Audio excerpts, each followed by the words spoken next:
viral, Gus Romli ngamuk ngotot lagi ya Bapak Ibu, sindir keras Rhoma Irama. Waduh, ini pernyataan Gus Romli sih bener-bener sih ya. Coba nanti kita lihat gimana ya tanggapan Bapak Ibu tentang pernyataan Gus Romli ini. Mohon ya disimak sampai akhir baru berkomentar. Sok nggak apa-apa komentar, terserah Bapak Ibu, yang penting simak dulu biar paham. Kita ke videonya. Kemudian ya, termasuk tanda munafik di dalam kitab-kitab hadis, orang yang profesinya penyanyi. Tapi bukan penyanyi sholawat, bukan orang yang kalau ada maulid lalu bawa, bukan itu ya, penyanyi lah. Kita agak merasani, nggak nyebut siapa-siapa ini. Kalau ada penyanyi terus benci ahlul bait, berarti klop munafiknya itu. Ternyata ahlul bait dalam surat Al-Ahzab 28-33 yang dimaksud ahlul bait adalah istri-istri Nabi Sallallahu Alaihi Wasallam.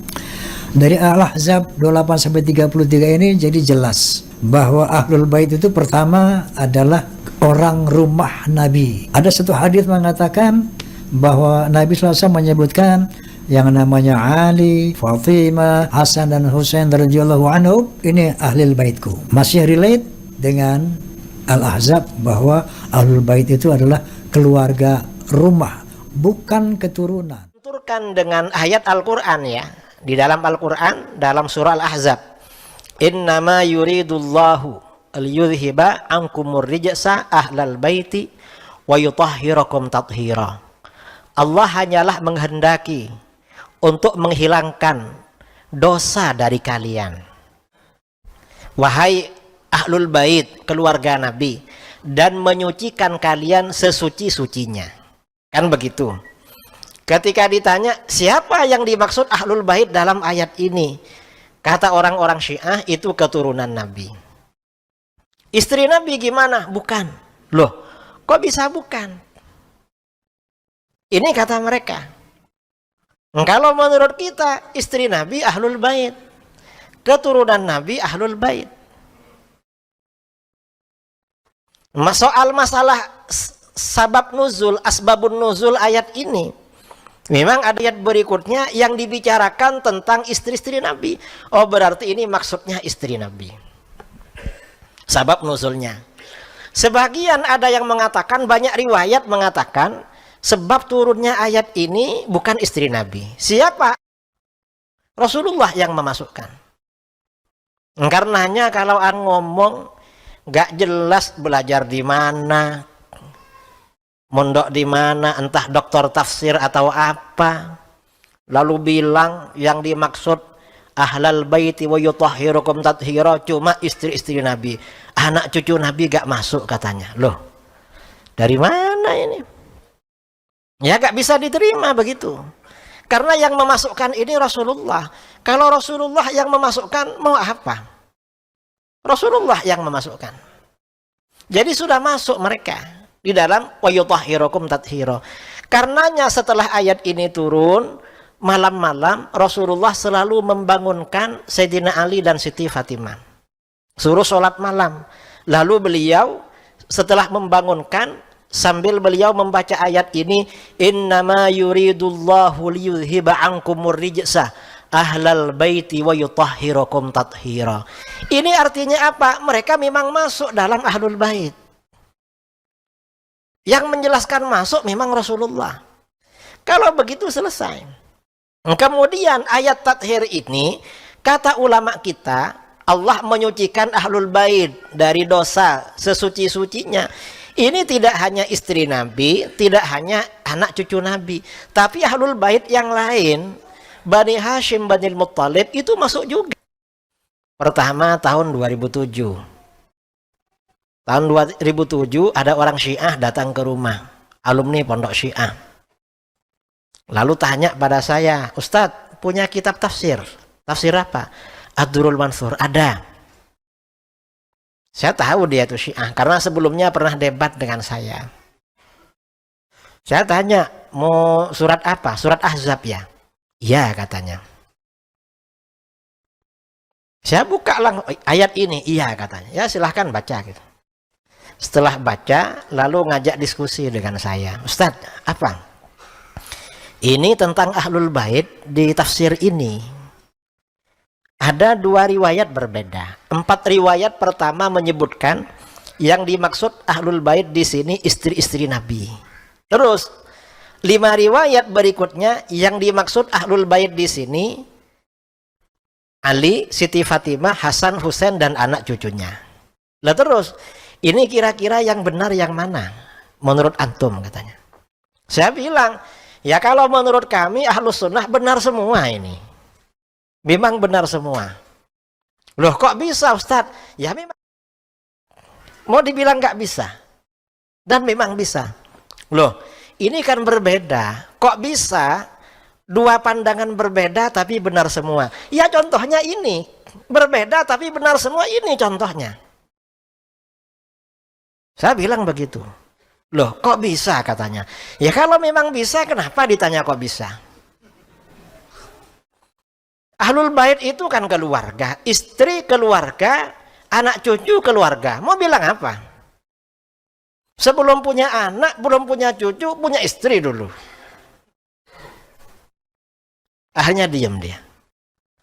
Ustadz, yang ilmiah lah katanya. Waktu itu. Coba yang ilmiah, jangan. Loh, masih kurang ilmiah gimana? Wong ini cuma urusan keluarga. Yalah. Kalau ilmiah di kitab-kitab ilmu tafsir, di kitab-kitab ulumul Quran diterangkan, misalnya dalam Al-Itqan fi ulumil Quran atau di muqaddimahnya tafsir Al-Qasimi diterangkan. Ini kan yang berbeda kan ulama salaf kan, para sahabat dan tabi'in. Kata para ulama, perbedaan ulama salaf dalam menafsirkan Al-Quran itu ada 2 macam. Ada ikhtilaf tanawwu. Perbedaan tapi sebenarnya variasi antara yang satu dengan yang lain saling melengkapi. Ada ikhtilaf tidad, perbedaan saling menafikan. Perbedaan yang saling menafikan. Nah, kata para ulama di ilmu tafsir, penafsiran ulama salaf yang berbeda-beda sebagian besar itu perbedaan tanawwu. Artinya perbedaan yang sifatnya variatif. Antara yang satu dengan yang lain saling melengkapi, saling menyempurnakan, bukan saling menafikan. Rata-rata seperti itu. Contoh, misalnya di dalam surah Al-Fatihah, ihdinas syiratal mustaqim, tunjukkan kami ke jalan yang lurus.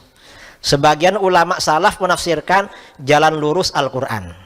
Sebagian menafsirkan jalan lurus adalah Islam. Yang benar yang mana? Ya benar semua. Karena memang Islam itu Al-Quran, Al-Quran ya Islam. Masa mau dibilang beda? Sama dengan ini. Keluarga Nabi itu istrinya, keluarga Nabi juga anak cucunya. Ya betul memang. Memang keluarga semua. Akhirnya diam dia.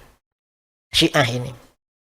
Pada waktu di Manado, saya pakai akal-akalan. Ya kalau gak menerima istrinya Nabi sebagai keluarga Nabi, ya repot. Dan itu gak perlu pakai dalil. Pakai apa? Pakai kakak. Karena ada kartu keluarga itu. Biasanya yang pertama suami, istri, baru anak-anak. Kakak aja sudah mengakui istri itu juga keluarga. Dan dapat kartu keluarga. Lalu KTP, kurang apa? Masa mau digua, gak bener ini. Istri bukan keluarga. Loh. Wong anaknya lahir dari istrinya. Kok dianggap bukan keluarga? Ngawur namanya. Di Syiah ini saudara, memang beda. Ada perbedaan. Artinya apa? Ahlul Bait, anak cucu Nabi masuk Ahlul Bait. Istri-istri Nabi masuk Ahlul Bait. Bani Hashim, Bani Muttalib masuk Ahlul Bait. Sama-sama masuk di sini. Karenanya kata para ulama, kalau kita membaca kitab-kitab yang menerangkan ayat tathir ini, Allah menyucikan Ahlul Bait dan menghapus dosa-dosa mereka, itu mencakup kesemuanya. Karena semuanya Ahlul Bait. 夏天出门不知道该怎么穿，来来回回总那么几件衣服，你可以来小红书搜短袖 T 恤推荐女。 Ini ahlul bait, dan ini ayat Al-Quran ini sekaligus memang keutamaan ahlul bait, termasuk keutamaan keturunan Nabi. Keturunan Nabi itu dibersihkan dosa-dosanya oleh Allah. Artinya apa ya? Bukan berarti keturunan Nabi itu gak diazab kalau berbuat dosa, enggak. Ya, ada janji dari Allah akan dibersihkan. Cuman ya, kata Imam Al-Haddad di dalam kitabnya Al-Fusul Al-Ilmiyah Wal Usul Al-Hikamiyah, keturunan Nabi itu kalau berbuat baik pahalanya 2 kali lipat. Habib yang soleh-soleh pahalanya 2 kali lipat, makanya cepat menjadi wali. Tapi kalau ada iye atau uwan atau habib nakal, dosanya 2 kali lipat, azabnya 2 kali lipat. Mengapa? Ibaratnya orang naik, kalau tinggi jatuhnya kan lebih sakit. Yang kalau yang biasa-biasa macam kita, naiknya kan nggak tinggi-tinggi banget kan. Jadi walaupun jatuh ya biasa-biasa gitu. Makanya kalau ada keturunan Habib atau Sayyid nakal diingatkan, Beb, antum ini jangan nakal lah. Kita ini wajib cinta sama antum. Kalau antum nakal gimana ini? Dan antum ini 2 kali lipat loh kalau diazab oleh Allah. Diingatkan. Mengapa? Dasarnya karena cinta. Nah, karena ahlul bait itu mendapat keutamaan seperti itu, dan mereka memang ada kedekatan dengan Rasulullah SAW, kita ini wajib mencintai mereka memang.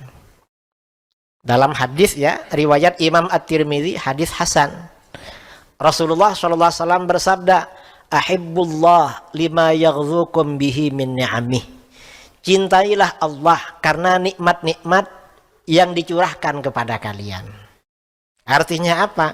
Kalau kita ini ingin mencintai Allah, manusia itu biasanya kan senang pada orang yang selalu memberi.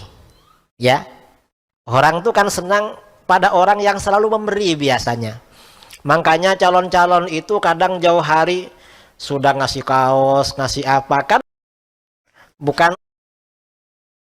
Kemudian ya, termasuk tanda munafik di dalam kitab-kitab hadis, orang yang profesinya penyanyi. Tapi bukan penyanyi sholawat, bukan. Bukan orang yang kalau ada maulid lalu bawa, bukan itu, ya penyanyi lah. Kita agak merasa nih, nggak nyebut siapa-siapa ini. Kalau ada penyanyi terus benci ahlul bait, berarti klop munafiknya itu. Ternyata ahlul bait dalam surat Al-Ahzab 28-33 yang dimaksud ahlul bait adalah istri-istri Nabi Sallallahu Alaihi Wasallam.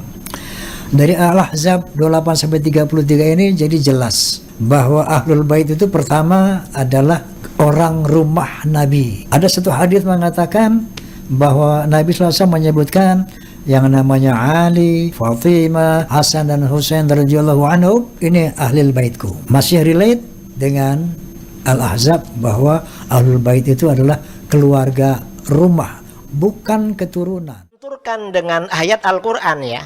Di dalam Al-Qur'an dalam surah Al-Ahzab, innama yuridullahu liyudhiba ankumur rijsa ahlal baiti wa yutahhirakum tathira. Allah hanyalah menghendaki untuk menghilangkan dosa dari kalian, wahai ahlul bait, keluarga Nabi, dan menyucikan kalian sesuci-sucinya. Kan begitu. Ketika ditanya siapa yang dimaksud ahlul bait dalam ayat ini, kata orang-orang Syiah itu keturunan Nabi. Istri Nabi gimana? Bukan. Loh, kok bisa bukan? Ini kata mereka. Kalau menurut kita. Oke, Bapak Ibu, itu dia tadi penjelasan dari Gus Romli ya, yang mana Gus Romli menyatakan bahwa ahlul bait Nabi Muhammad SAW yaitu istrinya, cucunya, dan keturunannya ya. Jadi ada Siti Fatimah, apa namanya, istrinya ya, terus ya Siti Fatimah istrinya, terus anak cucunya ya, Siti Fatimah, Hasan Hussein gitu ya. Itu keluarga Nabi Muhammad SAW, Ahlul Bait, wajib kita cintai, kita hormati. Cuman Gus Romli memang dengan nadanya seperti itu ya, jadi kayak ngotot gitu ya, gitu ya, nada bicaranya kayak tegas ya, sombong seperti itu ya. Jadi gimana menurut pendapat dari bapak-bapak, ibu-ibu? Silakan komentar ya.